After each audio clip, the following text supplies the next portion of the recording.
নমস্কার বন্ধুরা। আগে আপনাদেরকে বলেছিলাম যে র‍্যাগনারক ইভেন্টের ২ টো পার্ট থাকবে। একটা তো শিখেছে, একটা যেখানে দেখতে পাচ্ছ ৫ দিন পর আসবে মেইন 2 লিখা আছে। এবার দেখো তাহলে কি এই প্লেয়ারগুলো চলে যাবে? অনেকজনাই জিজ্ঞাসা করছে। তাহলে দেখো এই প্লেয়ারগুলো যাবে না।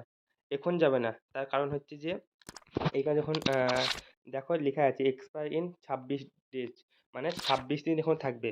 মানে এইটার সাথে, সাথে এইটা থাকবে। কিন্তু এইটার শার্টস ওখানে ব্যবহার করা যাবে না।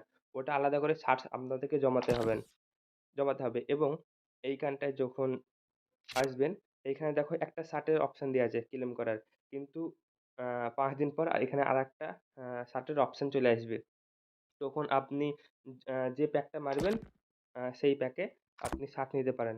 এখানে দেখুন যেমন দেয়া আছে এইখানটায়, যেমন র‍্যাগনারক ইভেন্টের এখানে প্যাক দেয়া আছে।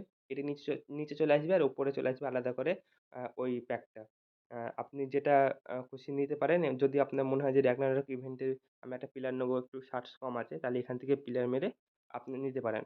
এখনো ২৬ দিন থাকবে এটা, আর ওটা তো আসবে ৫ দিন পর। চ্যানেলটিকে সাবস্ক্রাইব করে আমাদের পাশে থাকবেন এবং বেল আইকনটা অন করে দেবেন।